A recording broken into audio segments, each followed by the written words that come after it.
حضرت ابو بصیر رضی اللہ تعالیٰ عنہ نبی پاک صلی اللہ علیہ وسلم نے نہ طے کر لیا کفار کے ساتھ. حدیبیہ کی جنگ ہوئی تو فرمایا اگر کوئی مسلمان مکے چلا جائے گا تو کافر کہنے لگے ہم واپس نہیں کریں گے، اور اگر کوئی کلمہ پڑھنے والا ستایا ہوا مسلمان مدینے آئے گا تو مسلمانوں کو واپس کرنا پڑے گا.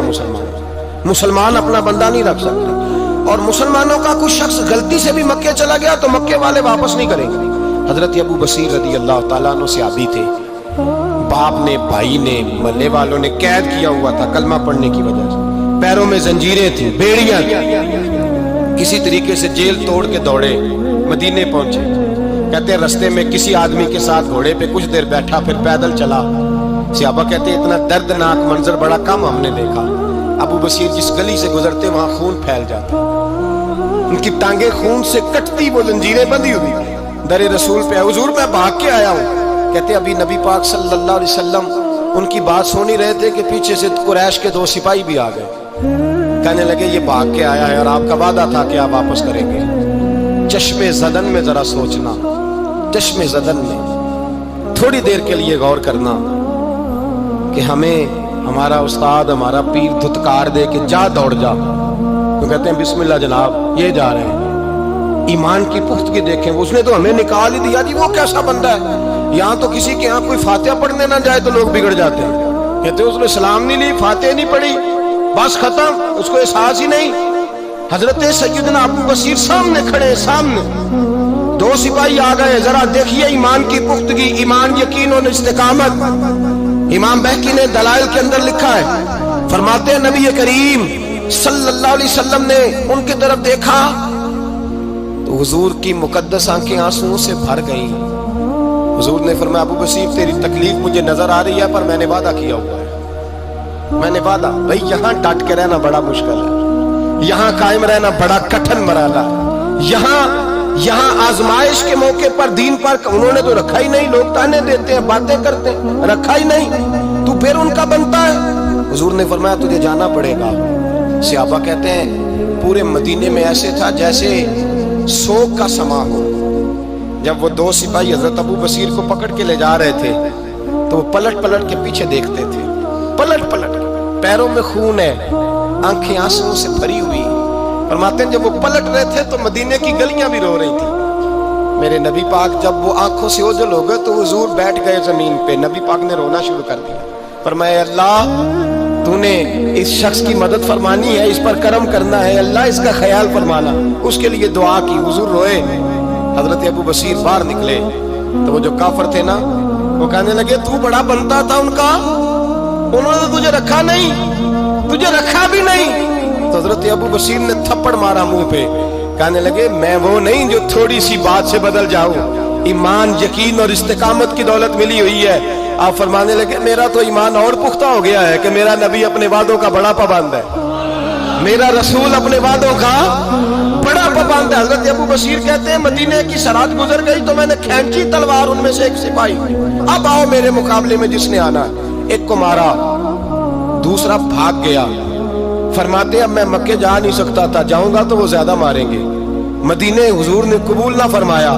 فرماتے ایک جنگل میں جا کے العیس نام کی ایک بستی تھی، وہاں ڈیرا لگا لیا. دریا کے کنارے پانی پی لیتا، پتے کھا لیتا، تن تندور ہڈاں دا بالن تے اسی ہاواں نال تپایا. کپ کپ مکیاں پیڑے کیتے تے اتوں صبر پلے تھل لایا. تن دی ہانڈی تے من دا سالن اتے لون صبر دا پایا. غلام فریدا وے میں ساری تیری، غلام فریدا وے میں ساری تیری، تینوں اجے یقین نہیں آیا. فرماتے سالوں پتے کھائے، اب جو بھی وہاں سے تنگ ہوتا وہ میرے پاس آ کے پناہ لیتا. جس کو مکے والے مارتے میرے پاس آ کہتے تانے دینے والے آگے کہتے ہو تم کس طرح کے نوکر ہو، تمہیں تو انہوں نے رکھا ہی نہیں. ہم نے کہا چپ کر جا، وہ ہمارے آقا ہیں، وہ ہمارے آقا ہیں، رکھے تب بھی ٹھیک ہے، نہ رکھے اللہ اکبر. ایمان دیکھو، قوت دیکھو. جیڑیاں خسماں دی وچ رضا بسن پاگ جاگ جاندے انہاں گولیاں دے تے میں گڈی ہتھ ڈور سجن دے او جنج رکھے اونج رہنا ہے. واجب نہیں جے وچ شریعت مندہ خسم نو کہنا. فرمایا بس ٹھیک ہے، جس طرح حضور راضی ویسے ہی ہم راضی. حضرت ابو بصیر رضی اللہ تعالیٰ عنہ کے پاس 300 صحابہ کٹھے ہو گئے، 300. حضرت ابو بصیر جب مدینے کی سرحد سے گزر رہے تھے نا تو نبی پاک نے ایک آواز دی تھی، فرمایا ابو بصیر ایک وقت آئے گا کہ میرا پیغام تجھ تک پہنچے گا، ایک ٹائم آئے گا۔ حضرت ابو بصیر سے جب کوئی کہتا نا کہ زندہ کس بات پہ ہو تو فرمانے لگے مصطفیٰ کے فرمان پہ بڑا یقین ہے، بلاوا آئے گا، مجھے بلاوا، مجھے یقین ہے کہ مجھے بلاوا، بڑی امید ہے سرکار قدموں میں بلائیں گے اور کرم کی جب نظر ہوگی مدینے، مجھے یقین ہے کہ مجھے بلاوا۔ حضرت ابو بصیر رضی اللہ تعالیٰ عنہ فرماتے ہیں کہ وقت گزرتا گیا، 300 لوگ اکٹھے ہو گئے۔ جب کوئی مسلمانوں کا قافلہ مکے کے پاس سے گزرتا تو مکے والے لوٹ لیتے تھے۔ حضور نے بھی اجازت دی مدینے والوں کو، اگر ان کا قافلہ کوئی آئے تمہیں بھی حملے کی اجازت ہے، کفر کا مال مال غنیمت ہے۔ حضرت ابو بصیر کہتے ہیں جب بھی ہمارے قریب سے وہ رستہ تھا شام کی طرف جانے کا، جب بھی کافر گزرتے ہم ان کے قافلے پکڑ لیتے، لوٹتے، ہم بھی ان کو اس طرح کی سزا دیتے جو مسلمانوں کو دیتے تھے۔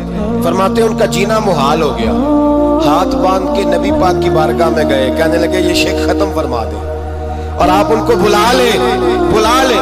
حضرت ابو بصیر فرماتے ہیں میں بوڑھا آدمی تھا، دن بھر میں کام کرتا، محنت کرتا، اس علاقے میں کھیتی باڑی کرتا، جب رات ہوتی تو میں کسی پہاڑ کے ٹیلے پہ بیٹھتا اور مدینے کی جانب منہ کر لیتا اور میں انتظار کرتا بلاوا کب آئے گا، کب حضور کا پیغام آئے گا، میں انتظار کرتا۔ حضرت ابو بصیر رضی اللہ تعالیٰ عنہ بیمار ہو گئے، شدید بیمار، سخت بیمار تھے تو قریش نے شیخ ختم کی۔ حضرت ابو ہریرہ کہتے ہیں نبی پاک نے 2 صحابہ کو رکا دیا، فرمایا جاؤ اسے جا کے کہو آ جائے، اسے کہو آ جائے۔ صحابہ کہتے ہیں ہم پہنچے تو ان کا آخری وقت چل رہا تھا، آخری ہجکیاں تھیں، ایمان اور یقین دیکھو، آخری ہجکیاں۔ لوگ کہتے ابو بصیر وقت آ گیا، وہ کہتے نہیں ابھی وقت نہیں آیا، وقت تب آئے گا جب نبی پاک کا بلاوا آئے گا۔ حضور کا وعدہ تھا وقت تب آئے گا جب میرے نبی کا بلاوا آئے گا، ابھی بلاوا نہیں آیا تو ابو بصیر کا وقت بھی نہیں آیا۔ صحابہ کہتے ہم نے جا کے رکا تھمایا، اٹھنے کی بھی طاقت نہیں تھی۔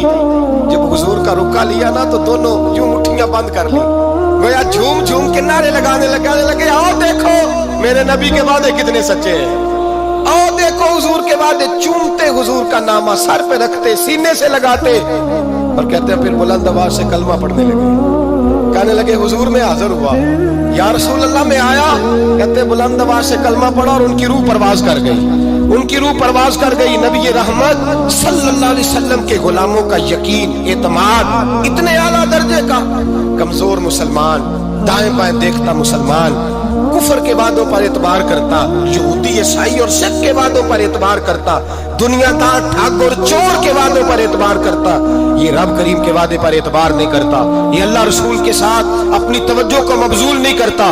میرے رسول کریم سید عالم صلی اللہ علیہ وسلم کے غلاموں نے اعتماد کر کے، یقین کر کے ہمیں بتلایا ہے کہ جب تیرے پاس یقین کی دولت ہوتی ہے پھر تو دنیا کا طاقتور آدمی ہوتا ہے، جب تیرے پاس ایمان کی قوت ہوتی ہے تو دنیا کا سب سے مضبوط شخص ہوتا ہے۔